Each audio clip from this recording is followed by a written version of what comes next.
As expected UGC के answer की में इस बार भी फॉल्ट हमें देखने को मिला है। तो आखिर आंसर की जो आई है, जो प्रोविजनल आंसर की है, उसको किस प्रकार से चैलेंज करना है, क्या चार्जेस रहेंगे, क्या वैलिड प्रूफ है, इन सारी चीजों के ऊपर आज हम डिस्कशन करेंगे, ताकि ऐसा ना हो कि हम चैलेंज करें, चैलेंज रिजेक्ट हो जाए और हमारे पैसे भी बर्बाद हो जाए। So let's have a discussion on the same. सबसे पहले, जैसे ही आप अपने एनटीए की वेबसाइट के ऊपर लॉग इन कर रहे होंगे, आपका रजिस्ट्रेशन या एप्लीकेशन नंबर, पासवर्ड और कैप्चा डालने के बाद में क्वेश्चन पेपर का आंसर आ रहा होगा, उसी के जस्ट नीचे आंसर की क्लेम का ऑप्शन आ रहा होगा, उस पर आपने क्लिक किया।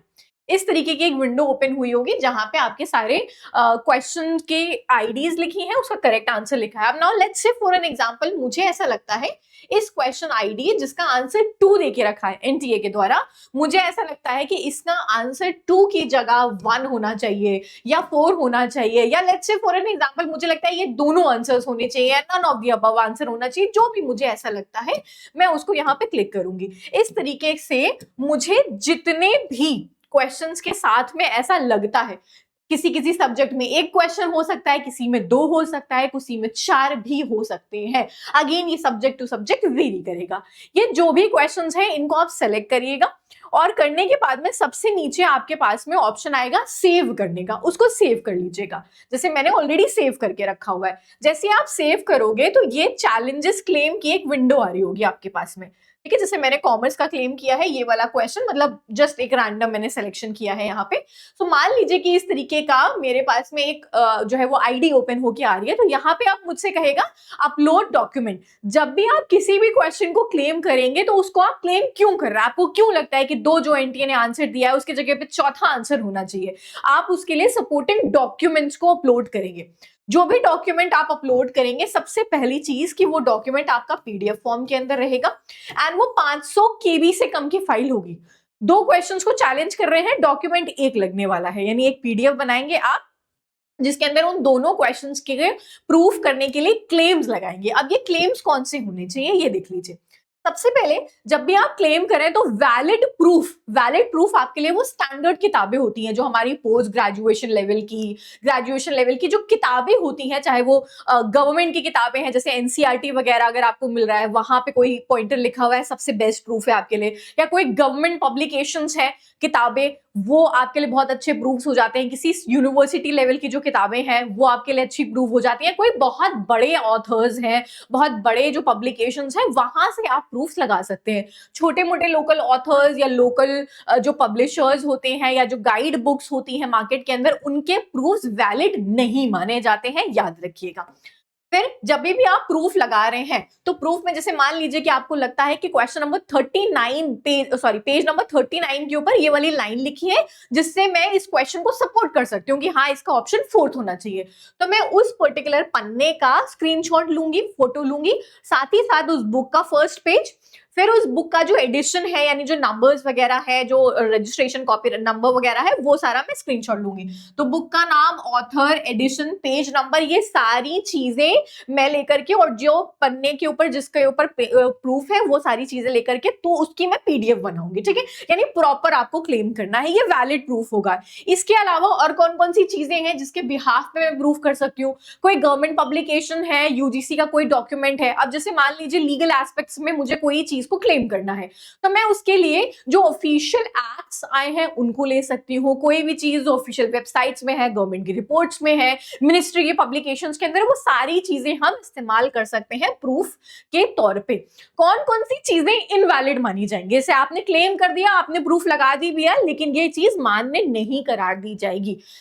कोई भी इंस्टीट्यूट के जो नोट्स हों, जो कोचिंग्स में आप पढ़ते होंगे, जो इंस्टीट्यूट्स वाले लोग हैं, उनके जो नोट्स हैं वो वैलिड प्रूफ नहीं होते हैं। उनके नोट्स में कुछ भी लिखा है उसके बिहाफ पे आप क्लेम नहीं कर सकते हैं। कोई भी रैंडम जो वेबसाइट्स है, जैसे अलग अलग वेबसाइट्स होती हैं, आप वेबसाइट्स का स्क्रीनशॉट डाल देंगे यार ये चीज यहाँ पे लिखी है, वो वैलिड प्रूफ के तौर पे नहीं होगा, आपका क्लेम उसके बिहाफ पे एक्सेप्ट नहीं किया जाएगा। यूट्यूब के ऊपर आप जो चीजें देखते हैं, यूट्यूब के ऊपर जो आप वीडियोस वगैरह देखते हैं, ये भी वैलिड प्रूफ के तौर पे नहीं आता है। या कोई आप पर्सनल एक्सप्लेनेशन दे रहे हैं कि मेरे हिसाब से ये होना चाहिए, वो होना चाहिए, वो भी एक वैलिड प्रूफ के तौर पे नहीं आता है। यानी आपको वैलिड प्रूफ के तौर पे सिर्फ किताबें, जो भी बड़ी बड़ी किताबें हैं, गवर्नमेंट की स्टैंडर्ड बुक्स बुक्स हैं यूनिवर्सिटी लेवल की वो देना है, वो भी प्रॉपर डिटेल्स के साथ में, page number, edition, author, book का नाम, ईच एंड एवरीथिंग यहाँ पे आपको जो है वो प्रोवाइड करनी है। अब जब भी आप क्लेम कर रहे हैं तो let's say for an example यहाँ पे मैंने एक क्वेश्चन लिया है तो मुझे प्रति क्वेश्चन 200 रुपए जो है वो पे करना पड़ेगा। तो जैसे ही मैं यहाँ पे फाइल चूज कर लूंगी, जैसे ही मैं यहाँ पे फाइल चूज कर लूंगी, फाइल चूज करने के बाद में देखिए यहाँ पे ऑप्शन आएगा मुझे सेव योर क्लेम्स एंड पे फीस।